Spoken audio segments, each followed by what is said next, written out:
Philippe-Henri Dutheil, associé chez EY Société d'avocats et en charge du secteur de l'économie sociale et solidaire. Depuis maintenant 10 ans, nous sommes partenaires du Forum et c'est un lieu absolument privilégié pour rencontrer tous nos partenaires, pour rencontrer les associations ou les fondations que nous accompagnons au quotidien.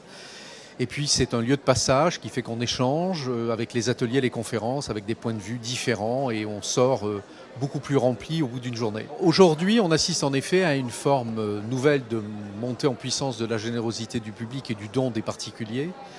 Alors évidemment, on pense tout de suite au nouveau mode de financement des associations via le web, ce qu'on appelle dans cet horrible nom anglo-saxon de crowdfunding, qui en fait c'est ces plateformes de financement participatif qu'on trouve de plus en plus. Mais on note, nous, depuis quelque temps, une montée en puissance d'une autre forme d'investissement, c'est-à-dire qu'aujourd'hui, les donateurs ne se contentent pas de donner. Ils ne se contentent pas de vérifier que l'usage des fonds qui est fait est correct par rapport à la raison pour laquelle ils donnent.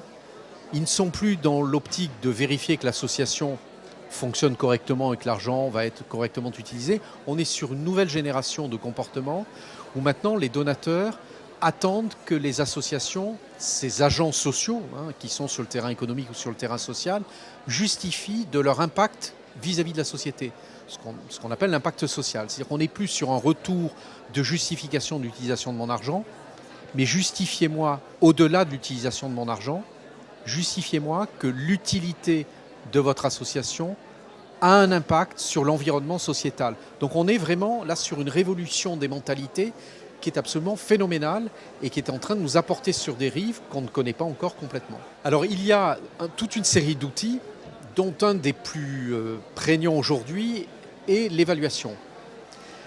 L'évaluation des projets, c'est quelque chose qu'on connaît très bien dans le monde hors du monde de l'économie sociale et solidaire, notamment dans la sphère publique. La sphère publique, depuis des années, a lancé des politiques d'évaluation, la fameuse politique des évaluations, de l'évaluation des politiques publiques. Ce sont des outils qui permettent à un moment donné à la puissance publique de s'assurer que ce qu'elle est en train de financer, que ce qu'elle est en train de mettre en œuvre, a bien l'impact qui est recherché. Ces techniques-là, aujourd'hui, sont en train d'être transposées au secteur privé et notamment au secteur de l'économie sociale et solidaire, qui doit justifier vis-à-vis de ses partenaires, financeurs publics ou financeurs privés, que finalement elles ont un impact positif. Pour prouver cet impact positif, il faut avoir des indicateurs objectifs. C'est quel est mon impact vis-à-vis de la société, quel est mon impact vis-à-vis de l'environnement, en quoi je contribue à améliorer le développement durable ou autre. Donc, par exemple, des cabinets comme les nôtres avons mis en place, en transposant ces outils extrêmement bien rodés, bien maîtrisés, notamment pour la puissance publique, au secteur non lucratif, pour évaluer l'impact social de ces organisations. Mais nous sommes au début de ces outils. Votre question est extrêmement pertinente et de dire mais de quoi ont-elles besoin? On est en train pour l'instant de créer petit à petit ces outils, mais on le fait en marchant. Jusqu'à présent, on était sur la nécessité pour les associations, je parle d'associations pour aller plus vite, on était sur une logique où les associations devaient justifier vis-à-vis des financeurs, je le redis public ou privé, du bon usage des fonds. Je suis géré de manière désintéressée, je n'ai pas détourné les fonds et ce pourquoi vous me les avez donnés est utilisé correctement. On est aujourd'hui sur une autre culture.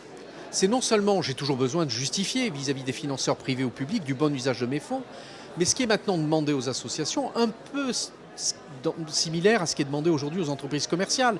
On ne parle quasiment plus dans les entreprises commerciales de RSE, de responsabilité sociale et environnementale. On est passé sur un cran au-dessus. Il faut que je justifie en tant qu'acteur, lucratif quand je suis une société ou non marchand quand je suis une association, de l'impact que j'ai en tant que structure, pas par rapport à l'opération que vous m'avez financée, mais en tant que structure, l'impact positif que j'ai vis-à-vis de la société. Donc vous voyez, on change complètement de niveau. Donc il faut que l'association non seulement justifie de son comportement vertueux, elle doit absolument justifier qu'elle est en face des principes qui régissent la non-lucrativité, la gestion des intéressés, mais en plus, elle doit aujourd'hui expliquer, justifier en quoi elle est un acteur social qui pèse sur l'environnement de la société, au-delà de l'organisation elle-même, d'un séjour de vacances, du logement de personnes défavorisées ou d'un accompagnement social. Au même titre que les entreprises commerciales, aujourd'hui, sont tenues de justifier qu'elles contrôlent, par exemple, les impacts qu'elles peuvent avoir à l'étranger. Si je peux illustrer une seconde, regardez ce qu'est en train de faire le Parlement avec le projet de loi devoir de vigilance qui touche les sociétés commerciales. Vous allez me dire, c'est loin de notre propos, mais vous allez voir combien c'est lié. Aujourd'hui, vous avez un projet de loi qui prévoit une sanction pour les entreprises qui ne pourront pas justifier qu'elles ont tout mis en œuvre dans le cadre de ce qu'on appelle la supply chain, c'est-à-dire dans le cadre de ce qu'elles délèguent à des sous-traitants, et dont le comportement pourrait atteindre les droits fondamentaux de tout humain. Accès à l'eau, accès aux ressources premières, accès aux conditions normales de travail. On est dans les conséquences de l'affaire de Dhaka. Vous vous en souvenez de cet immeuble en Bangladesh qui va s'effondrer. 2000 personnes sont décédées. Les entreprises disent, nous, on n'a jamais fait travailler cette société. Et on trouve dans les décombres un certain nombre d'étiquettes, entre autres de sociétés françaises. La loi est prise, pourquoi? Parce qu'on considère que la responsabilité sociétale des entreprises dépasse leur seule activité.